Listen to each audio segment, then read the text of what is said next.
हिजाब को लेकर दूर रहिए भाई, ओवैसी हिजाब को लेकर लगा थोड़ा दूर तो रखिए। तो उन्होंने अपने ही पार्टी के कई नेताओं का टिकट काट दिया, कई नेताओं का टिकट काट दिया, चाहे बदायूं के नेता हों, चाहे वो आजमगढ़ के हों, चाहे मुजफ्फरनगर के हों, चाहे सहारनपुर के हों। खुद उनके एक सहयोगी पार्टी के अलाई ने कहा कि अखिलेश यादव ने 45% इस समाजवादी के मुस्लिम नेताओं को टिकट काट दिया। तो ये अखिलेश यादव मुसलमानों को कैदी समझते हैं और ये समझते हैं कि उनको छोड़कर किसी को वोट नहीं देगा।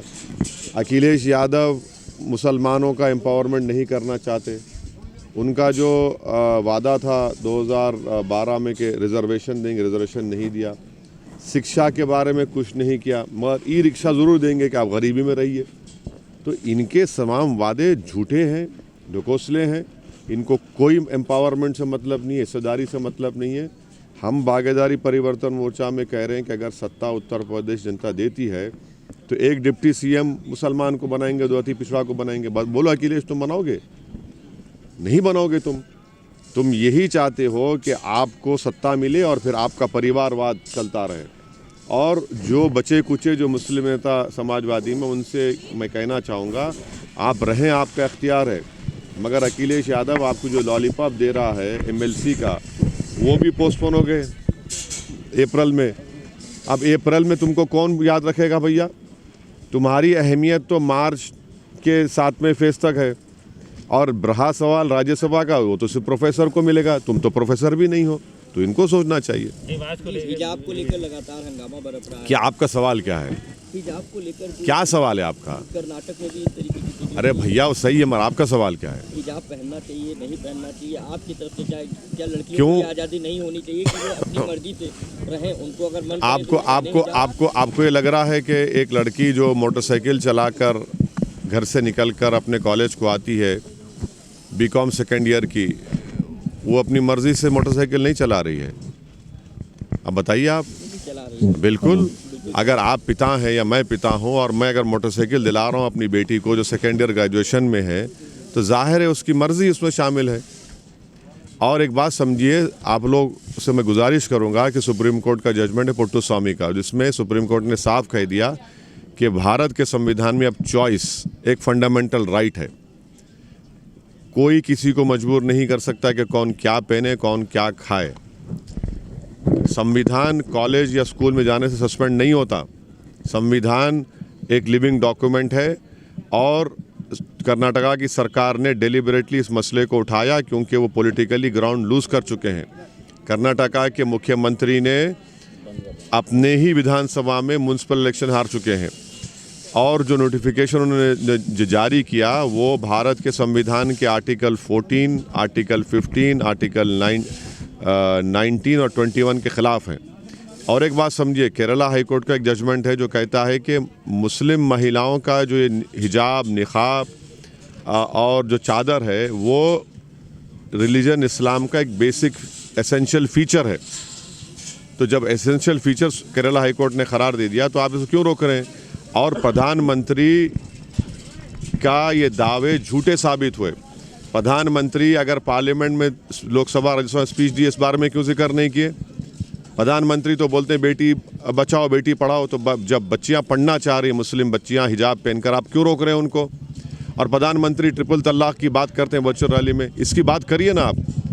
क्या मुस्लिम महिला आपको पसंद नहीं है कि जो हिजाब और निकाब पहनकर भी एम्पावरमेंट हासिल कर रही है? तो प्रधानमंत्री की और उनकी सरकार, चाहे वो देश में हो या कर्नाटक में हो, वो नहीं चाहती मुस्लिम महिलाओं का एम्पावरमेंट। ट्रिपल तलाक से किसको फ़ायदा हुआ? नुकसान हो रहा है सबको, मुस्लिम महिलाओं को। उससे उस कानून से कोई फ़ायदा नहीं है।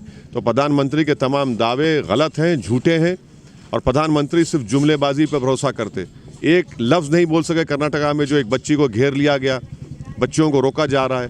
क्यों रोक रहे हैं? पढ़ने से रोक रहे हैं ना उनको आप। तो ये नफरत की निशानी है और कुछ नहीं है। क्या लग रहा है उसका हिस्सा पे पहली बार प्रधानमंत्री जी बोले हैं? किस पे? लखीमपुर को लेकर पहली बार प्रधानमंत्री जी बोले हैं। उन्होंने कहा है कि जो कुछ हो रहा है वो सुप्रीम कोर्ट की निगरानी में हो रहा है। ऐसे में क्या टेनी को मंत्री पद पर बने रहना चाहिए था? क्या आपको नहीं लगता? देखिए 2004 में जब यूपीए की सरकार बनी तो उस वक्त बहुत प्रोटेस्ट होता था एक आरजेडी के नेता को लेकर। आप की कैबिनेट में मंत्री है, मंत्री की गाड़ी से उनके बेटे ने 4 किसानों को कत्ल कर दिया, तो किस बुनियाद पर रख रहे हैं आप? अंग्रेजी कहावत है कि seizures wife should be above suspicion. एक कलेक्टिव पार्लियामेंट रिस्पॉन्सिबिलिटी की जिम्मेदारी प्रधानमंत्री की होनी चाहिए कि जब तक उनके बेटे को कोर्ट फैसला लेती आप उनको मंत्रिमंडल में कैसे रखेंगे? वो भी होम मिनिस्ट्री, इंटरनल सिक्योरिटी, क्या उनके मंत्री पद पर रहने से वो इन्फ्लुएंस नहीं कर पाएंगे?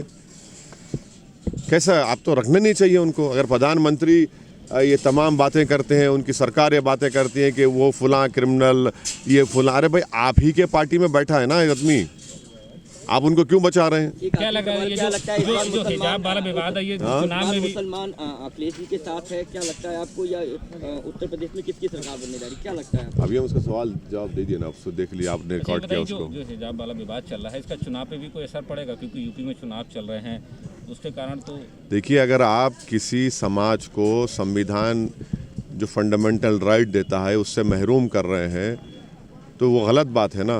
वो तो संविधान की धज्जियाँ उड़ाई जा रही हैं, गलत हो रहा है। वो संविधान का पासो लिहाज रखना चाहिए आपको। आप संविधान का पासो लिहाज नहीं रख रहे। और असल मसला नफ़रत है। हिजाब बाद में है, निकाब बाद में, असल मसला नफ़रत है। इस देश में जो लोग रेडिकलाइज कर रहे हैं उस पर सरकार गौर नहीं कर रही है। कई वीडियोज़ आए हैं कि उन लड़कों को शॉल दी गई। भाई अगर मेरे घर से मेरी बेटी कॉलेज स्कूल जा रही है तो निकाब पहन के जाती है ना। ये पहले क्या शॉल पहन रहे थे लोग? तो शॉल कौन दिया उनको? ये देश देख रहा है। क्या लग रहा है ये चुनाव कुछ चल रहे हैं जो विधानसभा के, उसको देख के ही किया जा रहा है क्या? अब देख बहुत सी चालें चलते हैं लोग, तो उसमें चलते हैं। इनको ज़मीन खिसक रही है इनके पैर के नीचे से, दिखाने को कुछ ही नहीं है। किसकी? बीजेपी के लिए। क्या लग रहा है यूपी में इस बार? नहीं, अब देखिए तो जनता तय करेगी। अब अभी मतदान हो रहा है, इस पर कुछ कमेंट करना फिर वो शुरू हो जाएंगे आप लोग। वो इसी ने कोड ऑफ कंडक्ट का वायलेशन किया। मोदी सहारनपुर में बोले हैं कि यूपी को दंगा मुक्त करने वाले बीजेपी। देखिए प्रधानमंत्री फिर झूठ बोले। 2019 का एनसीआरबी का डेटा पढ़ लीजिए आप। 5000 के करीब कम्युनल इंसिडेंट्स वायलेंस हुआ है। ये एनसीआरबी का डेटा है। काम मुक्त किया आपने? ये तो इंसिडेंट हुआ है ना। हमारी गाड़ी पर गोली चलाई गई, हमको मारने की हत्या की गई। कौन सा काम किया आपने? कौन है ये क्रिमिनल? तो ये इनके सब दावे गलत हैं। प्रधानमंत्री को भी नजर आ रहा है, इसलिए प्रधानमंत्री वर्चुअल कर रहे हैं, फिजिकल नहीं कर रहे मीटिंग। तो क्या आपको सुरक्षा देने की बात की जा रही थी? एक नारा आया है कि जो राम को लाए हैं हम उनको लाएंगे। अयोध्या के बाद अब मथुरा की बारी। तो क्या लगता है कि धर्म की राजनीति हो रही है? तो ये अगर ये लोग जो नारे लगा रहे हैं तो वही तो कर रहे हैं ना, वही तो कर रहे हैं। दिखाने को कुछ है ही नहीं उत्तर प्रदेश जनता को। तो इसीलिए इस तरह के विवादित, इस तरह के इमोशनल रेटरिक बोलिए या कम्युनल जो भी है वो कर रहे हैं। और जब सुप्रीम कोर्ट का जजमेंट है और प्लेसेस ऑफ वर्शिप एक्ट है जिसमें खास साफ तौर पर कहा गया, तो हो सकता है कि शायद उसको भी अमेंड कर दें वो लोग मेजॉरिटी के ऊपर अपने पार्लियामेंट में। वही नज़र आ रहा है हमको कि जो 1991 का places of worship religious act है जिसमें कहा गया कि सिवाय बाबरी मस्जिद को छोड़कर जितने रिलीजियस प्लेसेस हैं उनको हाथ नहीं लगाया जाएगा, उनको कोई उस पर डिस्प्यूट नहीं होगा, ना कोर्ट में जाएंगे। पार्लियामेंट का एक्ट है। तो शायद लगता है प्रधानमंत्री और बीजेपी आरएसएस मिलकर उस एक्ट को अमेंड करना चाहती है। आपको सुरक्षा देने की बात की जाए पर आप मना कर रहे हैं, क्या कर रहे हैं? अरे आपके दरमियान में है ना, कोई ख़तरा है हमको? मेरा मानना ये कि देश में देश की जनता को सुरक्षा की ज़रूरत है। आज उत्तर प्रदेश में 22 नौजवानों को CAA के प्रोटेस्ट में गोली मारकर उनको शहीद कर दिया गया। मेरी क्या सेफ्टी है? मैं आऊँ दुनिया में जाऊँगा। पॉलिटिशियन को सेफ्टी की ज़रूरत नहीं है, देश के गरीबों को सेफ्टी की ज़रूरत है। और क्या रेडिकलाइजेशन जो हो रहा है ये पुलिसिंग नहीं है सरकार की, उनका काम है ना। अगर वो हम पर जो गोली चलाए उनको बुलेट पर भरोसा है, उनको बैलेट के ऊपर भरोसा क्यों नहीं है? और क्यों इस तरह नफरत उनके दिमागों में आ गई? कौन नफरत पैदा किया वो देख लीजिए आप। ऐसे क्या लगता है किसके अब्बास बहुत आपको पूरा